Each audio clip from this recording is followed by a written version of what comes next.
السلام علیکم عثمان۔ قرآن مجید کے زمانہ نزول کے بارے میں بات کر رہے ہیں، اور ابھی تک ہم لوگوں نے سورہ الکہف سورہ نمبر 18 تک بات کر لی ہے کہ یہ کس کس زمانے میں، ان میں سے اگر آیات کی انفارمیشن ہے تو وہ، ورنہ پوری صورت کس زمانے میں نازل ہوئی ہوگی۔ مولانا مودودی کی تفہیم القرآن سے یہ انفارمیشن ساری ہم لوگ نکال رہے ہیں۔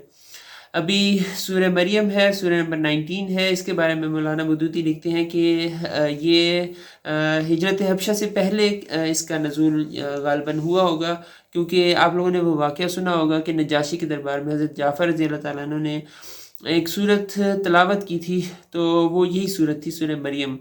تو ہجرت حبشہ سے پہلے غالباً یہ صورت نازل ہوئی ہے، سورہ مریم سورہ نمبر 19۔ پھر سورہ طٰہٰ ہے سورہ نمبر 20۔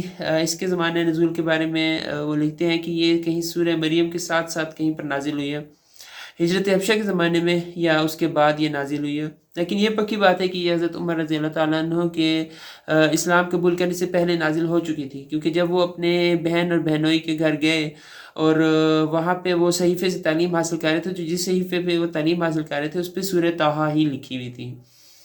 پھر اس کے بعد سورہ الانبیاء ہے سورہ نمبر 21۔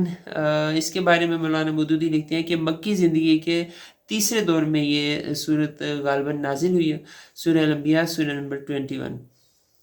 تو یہ تھا ابھی تک ہم لوگوں کا زمانہ نزول کے بارے میں۔ اب سورہ نمبر 21 تک ہم لوگ ماشاءاللہ آگے ہیں، اب آگے بھی انشاءاللہ آہستہ آہستہ موو کریں گے اور کوشش کریں گے کہ پورے قرآن مجید کے زمانہ نزول کے بارے میں ہم لوگ ایک انفارمیشن اکٹھی کر لیں ایسی فارم میں کہ وہ ایزیلی میمورائز ہو سکے، ایزیلی دیکھی جا سکے۔